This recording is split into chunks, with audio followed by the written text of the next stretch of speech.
కూటమి వచ్చిన సంవత్సర కాల సందర్భంగా మేము ఏమేం చేశాము, ఈ ప్రజలకు ఏ విధంగా ఉపయోగపడ్డామని వివరించడానికి మేము మీ మీ మేము మీ ముందుకొస్తున్నాము.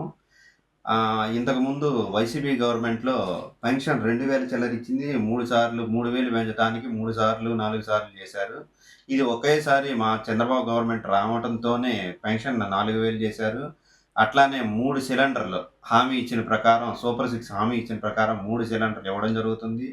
ప్లస్ అదే కాకుండా మంగళగిరిలో మా మా యువ నాయకుడైన నారా లోకేష్ గారు వైసీపీ వాళ్ళకు కూడా ప్రత్యేకంగా స్థలాలు ఇచ్చి వాళ్ళకి ఆళ్ళే మాకు కూడా ఇస్తున్నారా అనే అటట్టుగా మా నాయకుడైన లోకేష్ గారు ఎంతో అభిమానాన్ని ఇచ్చిన పేపర్‌లో కూడా చూసాము. మనం వార్తలు కూడా చదివాము దాని గురించి. అట్లానే సీఎం సహాయ నిధి ద్వారా అనేక చెక్కులు అసలు ఇంతకుముందు ఎప్పుడూ చూడని విధంగా అనేక చెక్కులు మా ఎమ్మెల్యే గారైన కొండయ్య గారి ద్వారా ఇక్కడికి చీరాల ప్రజలకి చాలామందికి ఇవ్వడం జరిగింది. అలాగనే ముందుగానే ఎల్ఓసీలు కూడా ఇప్పించడం జరిగింది. దాని ద్వారా కూడా చాలామంది వాళ్ళు హాస్పిటల్‌లో ఇచ్చి ఆరోగ్యాన్ని శుభ్రంగా ఆపరేషన్‌లు అయి చేయించుకొని చాలా ఉపయోగపడడం జరిగింది. ఇలా అనేక కార్యక్రమాల్లో మాకు మా ఎమ్మెల్యే గారు ముందుండి అన్నీ చూసుకొని చేస్తున్నారు. ఇలాగే మా 1 ఇయర్ ఒక సంవత్సరంలో చాలా రోడ్లు అధ్వాన పరిస్థితిలో ఉండేవి వైసీపీ గవర్నమెంట్‌లో. ఇప్పుడు ఎక్కడ చూసినా పల్లెలో ఎక్కడ చూసినా గానీ సిమెంట్ రోడ్లు, ఎక్కడ చూసినా తారు రోడ్లు, ఎక్కడికెళ్ళినా గానీ రోడ్లు, అనేక అభివృద్ధి కార్యక్రమాలు జరుగుతున్నాయి. ఈ ఒక్క సంవత్సరంలో ఇన్ని చేశాము. ఇంకా 4 సంవత్సరాల కాలం ఉంది. ఇంకా అనేక రకాలుగా చేసి అమరావతిని అభివృద్ధి చేసి ఒక భారతదేశంలోనే ఒక అత్యద్భుతమైన నగరంగా తీర్చిదిద్దుతారని మా నాయకుడైన చంద్రబాబు నాయుడు గారు తీర్చిదిద్దుతారని చెప్పి ఆశించుకుంటున్నాను. చీరాలండి నాది. మాకు ప్రతి ఒక్కటి కూడాని ఎమ్మెల్యే కొండయ్య గారు మాకు అందుబాటులో ఉండి ఏ కార్యక్రమానికైనా ముందంజలో ఉంటున్నారు. ఇంతకుముందు పారిశుద్ధ్యం చండాలంగా ఉండేది. ఎక్కడ పట్టినా చెత్త ఉండేది. సరైన వర్కర్స్ వచ్చేవాళ్ళు కాదు, సరైన పనులు జరిగేవి కాదు. ఈ రోజున పారిశుద్ధ్యం అనేది ఎంత నీట్గా ఉంటుందంటే అంత శుభ్రతగా ఉంటుంది. దానికి తోడు ఎరువులు తయారు చేస్తున్నారు. ఎరువు తయారు చేసి దాన్ని పొలాలకు అందించాలని చంద్రబాబు నాయుడు గారు చెప్పడం వల్ల మేమంతా కూడాని ఎరువు తయారు చేయడానికి పంచాయతీ వాళ్ళు ఎంతో సహకరిస్తున్నారు. వాళ్ళ దగ్గరుండి సెక్రటరీ గారు చాలా దగ్గరుండి మరీ చేయిస్తున్నారు ఆయన. నా పేరు ఆవులయ్య, సిఐటియు జిల్లా సహాయ కార్యదర్శిని. ఇప్పుడు కూటమి ప్రభుత్వం అధికారంలోకి వచ్చి జూన్ 4వ తారీఖు సంవత్సరం అవుతా ఉంది. ఈరోజు పత్రికలు చూసుకున్నట్టే పవన్ కళ్యాణ్ గారు చెప్తున్నారు, సంక్రాంతి దీపావళి 2 కలిపి 4వ తేదీని చేసుకోవాలని చెప్పేసి వాళ్ళ కూటమి నాయకులకు ఉప ముఖ్యమంత్రి గారు అన్ని పత్రికల్లో చెప్పారు. సంవత్సరం కాలం మనం చూసుకున్నట్టయితే పరిపాలన ఒరిగిందైతే ఏమీ లేదు. సూపర్ 6 పథకాలు అనుకున్నారు. ఇప్పుడు సూపర్ 6 పథకాల్లో 2 మాత్రమే వచ్చి, 1 గ్యాస్, 2 అన్నా క్యాంటీన్లు మాత్రమే ప్రారంభించారు. మిగతా ఉన్నటువంటి ఇచ్చినటువంటి 4 పథకాలు ఏవైతే ఉన్నాయో సంవత్సర కాలంలో అమలు కాలేదు. రెండవది, ఇవాళ అభివృద్ధికి సంబంధించింది గత ప్రభుత్వం అభివృద్ధి చేయలేదని చెప్పేసి రాష్ట్ర ప్రభుత్వం చెప్తా ఉంది. మరి ఈ సంవత్సర కాలంలో మనం చూసుకున్నట్టయితే ఏదో చిన్న డ్రైనేజీ లేదంటే సీసీ రోడ్లు చిన్నవి తప్ప ఉపాధిని చూపించేటువంటి అభివృద్ధి అనేటువంటిది ఏదే కానీ చేయలేదు. రెండవది, సంవత్సర కాలం పరిపాలన మనం చూసుకున్నట్టే ప్రజల మీద భారాలు పడేటువంటి పరిస్థితి మనకు కనపడతా ఉంది. ప్రధానంగా ఇలా పట్టణాలలో మున్సిపల్ పట్టణ కేంద్రాలు ఏదైతే ఉందో దాదాపు 32,000 కోట్ల రూపాయలు ఇంటి పన్ను పెంచడానికి గవర్నమెంట్ ఆలోచన చేస్తుంది. ఆస్తి విలువ ఆధారంగా పెంచుతూ ఉంది. గతంలో 15% ఇంటి పన్ను దాన్ని 20%గా చేయాలని చెప్పేసి ఇప్పటికే కొన్ని మున్సిపాలిటీలలో నగర పంచాయతీ అధికారులు కావచ్చు, మన మున్సిపాలిటీ అధికారులు కావచ్చు సర్వే చేస్తున్నారు. అంటే ఆదాయం రానేటువంటిది డివైడ్ చేసి సర్వేలు చేస్తున్నారు. రెండవది, వాళ్ళ విద్యుత్ ఛార్జీలు చూసుకున్నట్టయితే విపరీతమైనటువంటి బాధుడు మనకు కనపడుతుంది. బాధుడు అని చెప్పేసి ఆయన బాధ్యారు. దాన్ని వ్యతిరేకిస్తూ మేము వస్తే విద్యుత్ ఛార్జీలు పెంచమని చెప్పేసి నారా లోకేష్ గారు యువకాలంలో పాదయాత్ర సందర్భంగా చెప్పారు. కానీ ఇప్పుడు మనం చూసుకున్నట్టు దాదాపు 17,850 కోట్ల రూపాయలు విద్యుత్ ఛార్జీలు అదనంగా పడబోతా ఉంది. అంటే కూటమి ప్రభుత్వం అధికారంలోకి వస్తే ప్రజల మీద భారాలు పడవు అని చెప్పేసి ఆశించుకుని ఎన్నడూ ఇవ్వనటువంటి ఏ రాజకీయ పార్టీకి దాదాపు 160 సీట్లు టీడీపీకి ఇచ్చారు. దాదాపు 11 సీట్లు జనసేనకు ఇవ్వడం జరిగింది. 20 సీట్ల దాకా ఇంచుమించు 70% ఓటింగు కూటమి ప్రభుత్వానికి వచ్చినాయి. దాదాపు 55-56% కూటమి ప్రభుత్వానికి ఓటింగ్ వచ్చినాయి. గత ప్రభుత్వం భారాలు వేస్తుంది, విసిగెత్తింది. ఈ ప్రభుత్వం వస్తే, ఈ కూటమి వస్తే మా కష్టాలు తీరుస్తారని చెప్పేసి ఆలోచన చేసినటువంటి ప్రజలకు ఇవాళ అడియాసలుగా ధరలు, విద్యుత్ ఛార్జీలు, అదేవిధంగా ఇంటి పనులు, ఇటువంటి బాధలు కార్యక్రమం చేస్తూ ఉంది. అందుకని కూటమి ప్రభుత్వం అధికారం వచ్చినంత సంతోషం ప్రజలలో లేదు. రెండవది, గతంలో అంతో చిన్న చిత్తగా ఆ సంక్షేమ పథకాలు వచ్చేవి, ఇప్పుడు ఆ సంక్షేమ పథకాలు కూడా మర్చిపోయినాయి. నేను మన మహానాడులో చూసుకున్నట్టయితే సూపర్ 6 పథకాలు కాస్త పక్కకు 6 శాసనాలు వచ్చినాయి. ఈ 6 శాసనాల సారాంశం ఏందనేటువంటిది ఇప్పటికీ అర్థం కాని పరిస్థితి ఉంది. అందుకని ప్రభుత్వము ఆర్భాటానికి పోతుంది తప్ప లేదు. రెండవది, ఇప్పుడు MDM ఏదైతే పేద ప్రజలకు బియ్యం ఇస్తున్నారో ఆ బియ్యం ఇచ్చేటువంటి ఇంటికి సరుకులు తీసుకొచ్చేటువంటిది ఎక్కడో ఒకటో రెండో అవినీతి జరగవచ్చు, మనం జరగలేదని చెప్పనీకి లేదు. దానికి కారణము ప్రభుత్వ యంత్రాంగం కూడా ఉంది. కానీ గ్రామీణ ప్రాంతాల్లో, ట్రైబల్ ప్రాంతాలలో, వెనకబడ్డటువంటి ప్రాంతాలు, మండల కేంద్రానికి దూరంగా ఉన్న ప్రాంతాలు, గ్రామ పంచాయతీకి దూరంగా ఉన్నటువంటి ప్రాంతాలు బియ్యం తెచ్చుకుంటే ఇబ్బంది. ఉదాహరణకు రాజుపాలెం పంచాయతీ ద్వారక్షల గ్రామం ఉంది. మాకున్నటువంటి గ్రామం ద్వారక్షలకు పోవాలి, 2 కిలోమీటర్లు మేము రేషన్ బియ్యానికి పోవాలి. అదే MDM మిషన్ వాహనం ఇంటి దగ్గరికి వచ్చింది అనుకోండి, సాయంత్రానికి మేము బియ్యం తీసుకొచ్చి ఇంట్లో వేసుకునేటోళ్ళం. కానీ అటువంటి నిర్ణయాలు కూడా గవర్నమెంట్ అనవసర నిర్ణయాలు కూడా తీసుకున్నది, దీని ద్వారా కూడా నష్టం జరుగుతుంది. కానీ సంవత్సర పరిపాలన సారాంశం చూసుకున్నట్టు, సంవత్సర పరిపాలన మనం చూసుకున్నట్టు 12 పరిపాలనలో 1-2 మచ్చుగా ఇవ్వాలి కాబట్టి ఇచ్చిందే తప్ప అంతేం ఆశించినంతగా ప్రజలు లేదనేది నాకు ఉన్నటువంటి అభిప్రాయం. టీడీపీ, జనసేన, బీజేపీ ప్రభుత్వం అధికారంలోకి వచ్చి ఏడాది కాలం పూర్తయింది. మీరు అంతకుముందు 5 సంవత్సరాల పాటు చేసిన జగన్ గవర్నమెంట్ పోలిస్తే ప్రస్తుత కూటమి ప్రభుత్వం పాలన పై మీ అభిప్రాయం ఏంటి? గత ప్రభుత్వమే బాగుంది. మన జిల్లా బాపట్ల అభివృద్ధి కూటమి పాలనలో బాగుందని అనుకుంటున్నావా? ఈ ప్రభుత్వంలో ఏం బాగుండదు. గత వైసీపీ ప్రభుత్వ కాలంలో పోలిస్తే ప్రస్తుత కూటమి ప్రభుత్వంలో అమలవుతున్న పథకాలు మీరు సంతోషంగా ఉన్నారా? లేవు. రాష్ట్రానికి 3 రాజధానులు మంచిదా, ఒకదాన్నే అభివృద్ధి చేసుకోవడం మంచిదా? 3 మంచిది. 3 రాజధానులు మంచిది.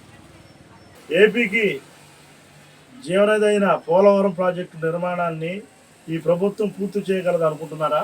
ఏం నమ్మకం లేదు.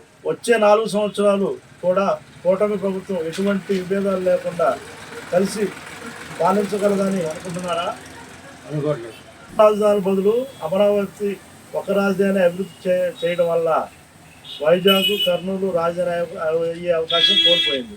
బాపట్ల నివాసిగా మీరేమనుకుంటున్నారు? ప్రస్తుతం ఏం సరిగ్గా స్థితిలో కనిపించట్లేదు. రాజమహేంద్రవరం, విజయవాడ చుట్టుపక్కల ప్రజలు గత ప్రభుత్వ కాలంలో గంజాయి బాధితులతో బాధలు పడేవారు అనడంలో సందేహం లేదు. కూటమి అధికారంలోకి వచ్చాక చుట్టూ మెరుగుపడ్డాయా? మెరుగుపడలేదు. చిత్తూరు, తిరుపతి, కడప, కర్నూలు, నెల్లూరు జిల్లాల్లో కూటమిలో భాగమైన జనసేన అధినేత డిప్యూటీ సీఎం పవన్ కళ్యాణ్ ఎర్రచందనం దొంగతనాన్ని అరికట్టగలిగారా? అరికట్టలేదు. నా పేరు జూపూర్ రోసియా, పచ్చూరు నియోజకవర్గం. టీడీపీ, జనసేన, బీజేపీ కూటమి ప్రభుత్వం అధికారంలోకి వచ్చి ఏడాది కాలం పూర్తయింది. మీరు అంతకుముందు 5 సంవత్సరాల పాటు చూసిన జగన్మోహన్ రెడ్డి గారి ప్రభుత్వంతో పోలిస్తే ప్రస్తుత కూటమి పాలనపై మీ అభిప్రాయం? ఈ ప్రభుత్వం పనితీరేం బాగలేదు. మన జిల్లా బాపట్లలో అభివృద్ధి కూటమి పాలనలో బాగుందని అనుకుంటున్నారు? అభివృద్ధి కూడా ఎక్కడ జరగట్లేదు. మన పర్చూరు నియోజకవర్గంలో ఎమ్మెల్యే గారు ఎలా పనిచేస్తున్నారు? ఎమ్మెల్యే గారు పనితనం ఏం బాగలేదు. గత వైసీపీ ప్రభుత్వ కాలంతో పోలిస్తే కూటమి ప్రభుత్వంలో అమలవుతున్న పథకాలపై మీరు సంతోషంగా ఉన్నారా? అదే ఒక్క పథకం అమలు కాలేదు. ఇప్పుడు రాష్ట్రానికి 3 రాజధానులు మంచిదా, ఒకదాన్ని అభివృద్ధి చేసుకోవడం మంచిదా? చేసుకుంటే ఒక రాజధాని మంచిది. రాజధానిగా అమరావతిని కూటమి ప్రభుత్వం అభివృద్ధి చేయగలదని మీరు భావిస్తున్నారు? భావించట్లేదు. ఏపీకి జీవనది అయిన పోలవరం ప్రాజెక్టు నిర్మాణాన్ని ఈ ప్రభుత్వం పూర్తి చేయగలుగుతుందా? చేయలేదు. వచ్చే 4 సంవత్సరాలు కూటమి ప్రభుత్వంపై ఎటువంటి విభేదాలు లేకుండా కలిసి పాలించగలదని అనుకుంటున్నారా? చెప్పలేము. 3 రాజధానుల బదులు అమరావతి ఒక రాజధానిని అభివృద్ధి చేయడం వల్ల వైజాగ్, కర్నూలు రాజధాని అవకాశాలు కోల్పోయాయి. విశాఖపట్నం, కర్నూలు బాధపడుతున్నారు. బాధగానే ఉంది. రాజమహేంద్రవరం, విజయవాడ చుట్టుపక్కల ప్రజలు గత ప్రభుత్వ కాలంలో ట్రేడ్ ఫ్యాక్టరీ గంజాయి బాధితులతో బాధలు పడేవాళ్ళని అనడంలో సందేహం లేదు. కూటమి అధికారంలోకి వచ్చాక చట్టభద్రతలు మెరుగుపడ్డాయా? కొంచెం మెరుగుపడ్డాయి అంటున్నారు. చిత్తూరు, తిరుపతి, కడప, కర్నూలు, నెల్లూరు జిల్లాలో కూటమిలో భాగమైన జనసేన అధినేత డిప్యూటీ సీఎం పవన్ కళ్యాణ్ ఎర్రచందనం దొంగతనాన్ని అరికట్టగలిగారు. అరికట్టలేకపోయారు. N Perayya, all India SC ST welfare federation జిల్లా ప్రధాన కార్యదర్శిని. ఇప్పుడున్నటువంటి ఈ ప్రభుత్వంలో విద్య చాలా అంతకుముందు కంటే కూడా వెనుకబడింది అనేది సంకేతాలు మనకి క్లియర్గా తెలుస్తూ ఉన్నాయి.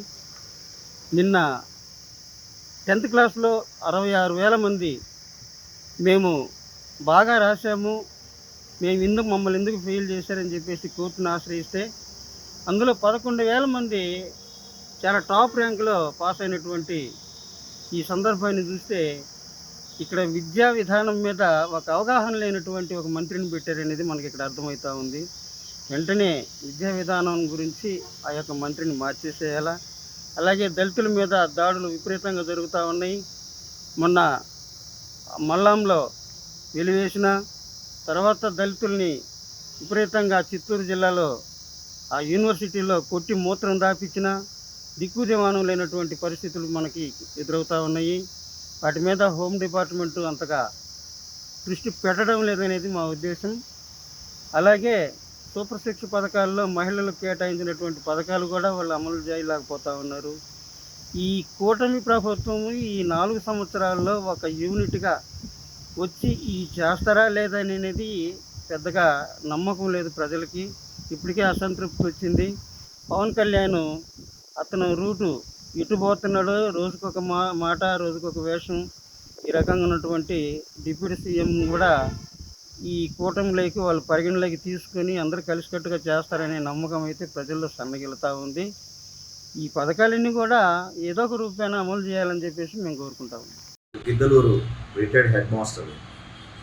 ఇవాళ గతంలో చూసినటువంటి ప్రభుత్వాలకు ఈ ఆంధ్రప్రదేశ్ రాష్ట్రంలో వచ్చినటువంటి కూటమి ప్రభుత్వానికి ఆకాశానికి భూమికి ఉన్నంత వ్యత్యాసం ఉంది. అభివృద్ధిలో రాజధాని లేనటువంటి రాష్ట్రంగా మిగిలిపోయిన ఆంధ్ర రాష్ట్రానికి అమరావతి రాష్ట్రంగా నూతనంగా భౌతిక భౌగోళిక వసతులు కల్పించేటువంటి ఒక అభివృద్ధి, అలాగే రైతులకు ఇచ్చేటువంటి భరోసా, ఇటు కేంద్రంలో కానీ వారు ఇచ్చేటువంటి 6,000 రూపాయలు, మన రాష్ట్ర ప్రభుత్వం ఇచ్చేటువంటి 16,000 రూపాయలు కలిపి మొత్తము 20,000 రూపాయలు రైతు భరోసా ఇచ్చేది ఒక అభివృద్ధి. అలాగే నిన్నటి వరకు ఏదో MDU అనేటువంటి వాహనాలతో సప్లై చేసేటువంటి పేదవాడి యొక్క బియ్యంను ఎక్కడెక్కడో వాహనాలను పెట్టి ఒక మూలను పెట్టి ప్రజలకు అందించకుండా ఉన్నటువంటి పరిస్థితిని జూన్ 1వ తారీఖు నుంచి ఈ రాష్ట్రంలో కలిగించడం అనేది ఒక మహోన్నతమైనటువంటి కార్యక్రమం.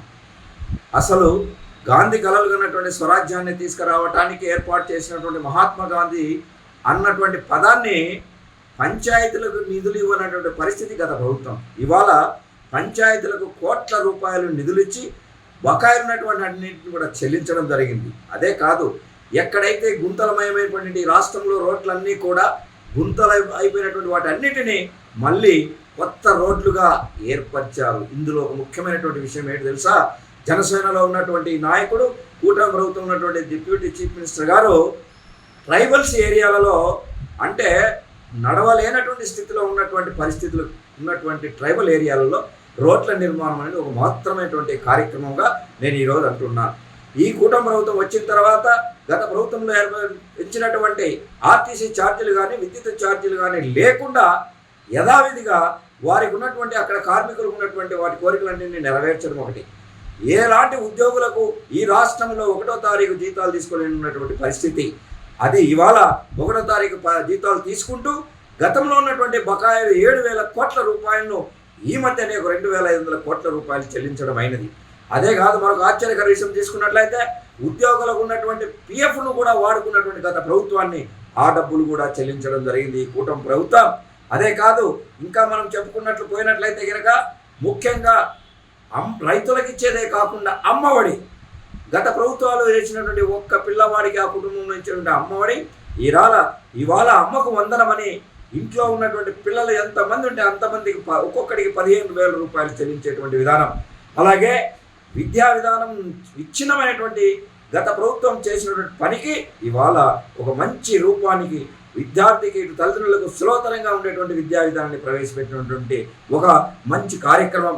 అదే కాదు, ఇంకా పరిశ్రమలు తెప్పించడం, నిరుద్యోగులకు నిరుద్యోగ ప్రతి ఇవ్వడానికి కూడా సిద్ధపడి నిరుద్యోగులకు ఉద్యోగ కల్పన చేసేటువంటి లక్షల మందికి ఈరోజు నెల్లూరు దగ్గర కానీ, తిరుపతిలో కానీ, శ్రీ సిటీలు కానీ, ఓడరేవులు కానీ, కొత్త కొత్త కంపెనీలన్నీ ఇవాళ అనిల్ అంబానీ అనేటువంటి ప్రధానమైనటువంటి ఈ ప్రపంచంలో నెంబర్ 1గా ఉన్నటువంటి అనేక కంపెనీలు ఇక్కడికి వచ్చి నిరుద్యోగ సమస్యను కూడా నిర్మూలించేటువంటి పరిస్థితి ఇక్కడ జరుగుతూ ఉంది.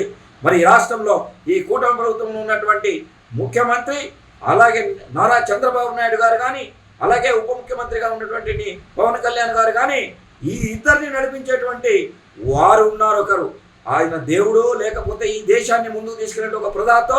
అలాంటి నరేంద్ర మోడీ గారికి ప్రజలమైనటువంటి మేము హృదయపూర్వకంగా కృతజ్ఞతలు తెలియజేస్తూ సెలవు తీసుకుంటా ఉన్నాం.